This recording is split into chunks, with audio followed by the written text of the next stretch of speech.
네, 변호사님 안녕하세요. 안녕하세요. 네, 변호사님 지난번에 이어서 두 번째 촬영이시네요. 네. 지난번에는 주로 수사기관에서 조사받을 때 유의해야 할 사항에 대해서 말씀 주셨는데요. 이번에는 어떤 내용을 준비해 오셨을까요? 네. 지난번에는 말씀 주신 대로 주로 수사기관에서 조사받으실 때 어떤 부분 유의하시면 좋을지 이런 거 말씀드렸는데요. 이번에는 중대재해 사건에서 나올 수 있는 쟁점 중에서 몇 가지 말씀드리겠습니다. 보통 중대재해 사건이라고 하면은 법령상 의무를 이행을 했는지, 어떻게 이행했는지, 제대로 이행했는지 이런 부분에 대해서 주로 이야기를 하는데요. 이 부분은 기존에 저희 채널에서도 논의도 많이 된 것 같아서 오늘은 저는 중대재해처벌법상 의무를 애초에 부담하는지 여부에 관해서 몇 가지 쟁점을 말씀드리려고 합니다. 네, 변호사님 그러면 첫 번째 질문 드리도록 하겠습니다. 중대재해처벌법은 제5조에서 다른 회사에게 도급을 맡긴 경우에도 안전 및 보건 확보 의무를 부담하도록 정하고 있는데요. 도급인인 사업주가 언제나 중대재해처벌법상 의무를 부담해야 하는 것일까요? 네, 실제로 중대재해는 보통 도급관계에서 수급인의 근로자에게 발생하는 경우가 많습니다. 그래서 최근에 선고된 중대재해처벌법 위반 1호, 2호 판결에서도 전부 원청업체 측의 중대재해처벌법상 책임이 인정이 됐죠. 그런데 도급인이라고 해서 무조건 수급인 근로자에 대한 중대재해처벌법상 의무를 부담하는 것은 아닙니다. 예를 들어서 어떤 별도의 사업장을 운영하는 다른 회사에게 특정 부품을 가져다 주면서 추가 가공을 좀 해달라고 도급을 줬는데 그 가공 과정에서 사고가 발생했다고 해서 그 도급을 맡긴 회사한테 책임을 묻는 거는 상식에 부합하지 않잖아요. 그래서 중대재해처벌법도 이런 부분을 반영을 해서 제5조에서 도급, 용역, 위탁 등을 맡긴 경우에 안전 및 보건 확보 의무를 부담하도록 하면서도 같은 조 단서에서는 그 시설, 장비, 장소 등에 대해서 실질적으로 지배 운영 관리하는 책임이 있는 경우에 한정한다고 해서 의무를 부담하는 도급인 범위를 일부 제한을 하고 있습니다.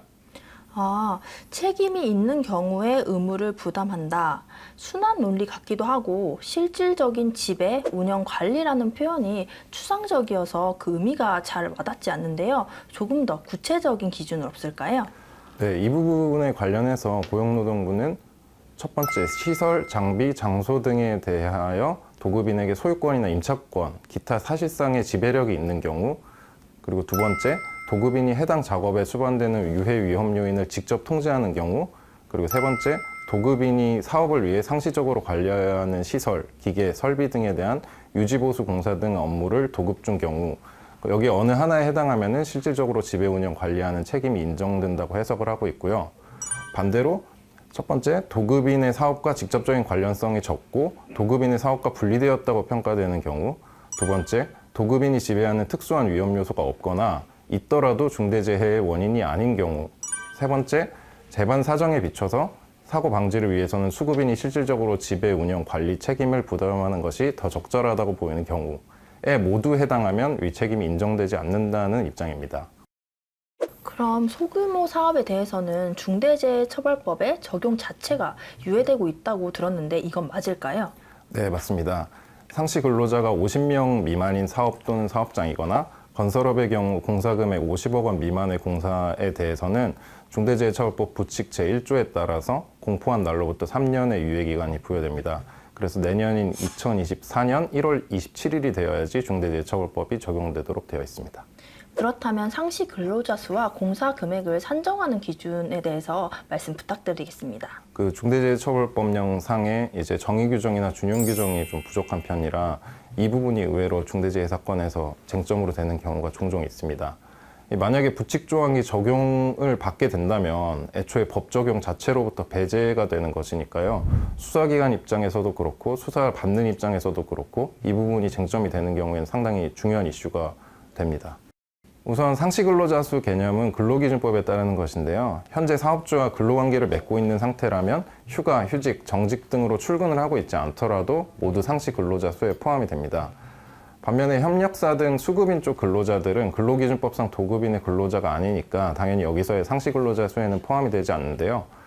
그런데 이와 별도로 수급인의 근로자들은 중대재해처벌법상 계약의 형식에 관계없이 그 사업의 수행을 위하여 대가를 목적으로 노무를 제공하는 자인 종사자에는 해당할 수가 있으니 이 경우에 상시 근로자 수에는 포함되지 않더라도 도급인이 안전 및 보건 확보 의무를 이행해야 될 대상에는 포함된다는 점, 이 부분은 유의를 하셔야겠습니다. 다음으로 공사 금액 같은 경우에는 공사 사업 단위가 아니라 개별 공사 현장 단위로 각각 50억 원 이상인지 여부를 판단을 하는데요. 여기 공사 금액에 관해서는 정의 규정이나 중용 규정이 없어서 어느 정도 논란의 여지가 있습니다. 그래서 우선 공사 금액에 어떤 항목들이 포함되는지에 대해서는 발주자나 도급인이 제공하는 자재가액 등을 포함해서 총 공사 금액을 기준으로 해야 한다는 게 현재의 고용노동부의 입장인 걸로 보이고요. 그리고 한편 이제 착공 후에 중대재해 발생 전에 공사 금액이 변경되는 경우에는 또 변경된 금액을 기준으로 법 적용 여부를 판단하는 게 고용노동부 입장인 걸로 보입니다. 그래서 만약에 공사 규모가 50억 원 미만으로 감액이 되었다고 하면 조속히 이 변경 사항을 계약에 반영을 하시는 것이 안전하겠습니다. 지금 촬영일 기준으로 5월 말이니까 그 8개월 정도 후에는 소규모 사업이랑 공사에 대한 중대재해처벌법 적용 유예가 종료될 예정이긴 합니다.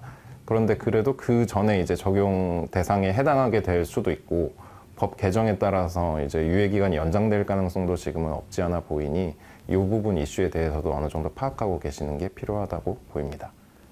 네, 변호사님, 언론 보도를 보면 중대재해가 발생한 회사의 안전보건 최고 책임자 CSO라고 하죠. 이 CSO가 별도로 선임되어 있더라도 CSO가 아닌 CEO 등 대표이사나 오너를 처벌한다고 하던데 어떤 내용인지 설명 부탁드리겠습니다. 일단 중대재해처벌법은 안전 및 보건 확보 의무를 부담하는 경영 책임자 등을 정하면서 이거를 사업을 대표하고 사업을 총괄하는 권한과 책임이 있는 사람 또는 이에 준하여 안전보건에 관한 업무를 담당하는 사람으로 정의를 하고 있는데요.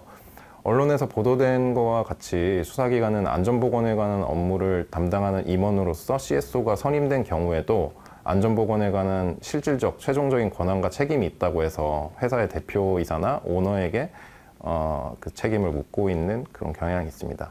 그에 따라서 그 중대재해 1호 사고죠. 그 채석장 붕괴 사고에서는 당시 회사에 CSO가 선임되어 있었음에도 불구하고 중대재해처벌법 위반 혐의로는 그룹 회장님이 기소가 되었었고 그 외에도 이제 중대재해처벌법 위반 혐의로 기소된 사례 중에서 CSO가 기소된 경우는 없었습니다. 그러니까 앞으로 중대재해 사건에서도 경영 책임자 등이 누구인지 이 부분은 꾸준히 쟁점이 될 것으로 보이고 그리고 앞으로 법 개정에 따라서 이 부분이 좀 바뀔 가능성도 있긴 한데요. 지금 현재로서는 그 중대재해가 발생해서 수사가 진행이 되게 된다면 수사기관이 이렇게 뚜렷한 경향성을 보이고 있다는 점은 염두에 두셔야 할 걸로 생각이 됩니다.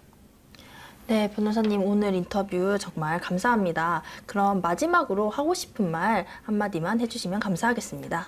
지금까지 첫 번째, 도급인의 의무의 기준이 되는 시설, 설비, 장소 등에 대한 실질적인 지배 운영 관리, 그리고 두 번째, 중대재해처벌법 적용 유예 기준, 세 번째, 경영 책임자 등에 대한 판단의 경향에 대해서 말씀을 드렸습니다. 아무쪼록 조금이나마 도움이 되셨으면 좋겠습니다. 이렇게 중대재해 사건에서 나타날 수 있는 다양한 쟁점들에 대해서는 유권기관의 판단 사례들이 느리지만 꾸준히 축적이 되어 가고 있습니다. 다음번에는 또 다른 이야기로 인사드릴 수 있도록 하겠습니다. 감사합니다. 네, 변호사님 늦었지만 우선 결혼을 진심으로 축하드리겠습니다. 감사합니다. 네, 지난번 영상이 공개되고 이제 그 영상을 지금의 부인분이죠. 당시엔 여자친구분이 보셨을까요? 보셨다면 반응이 어떠셨을까요? 네, 당연히 봤고요. 뭐 조회수 올려준다고 막 여러 번씩 보고 뭐 그랬더라고요. 그때는 또 이제 유튜브에 출연도 하니까 머리도 하고 가라 뭐 그래서 머리도 하고 가고 그랬었는데 이번에는 바빠서 머리는 못 하고 왔는데 뭐 지금 혼날까봐 좀 겁나네요. 네. 그렇다면 저희가 또 다음 촬영을 잡고 그때는 또 멋진 모습으로 다시 촬영에 임해주시면 감사하겠습니다. 알겠습니다. 감사합니다. 네.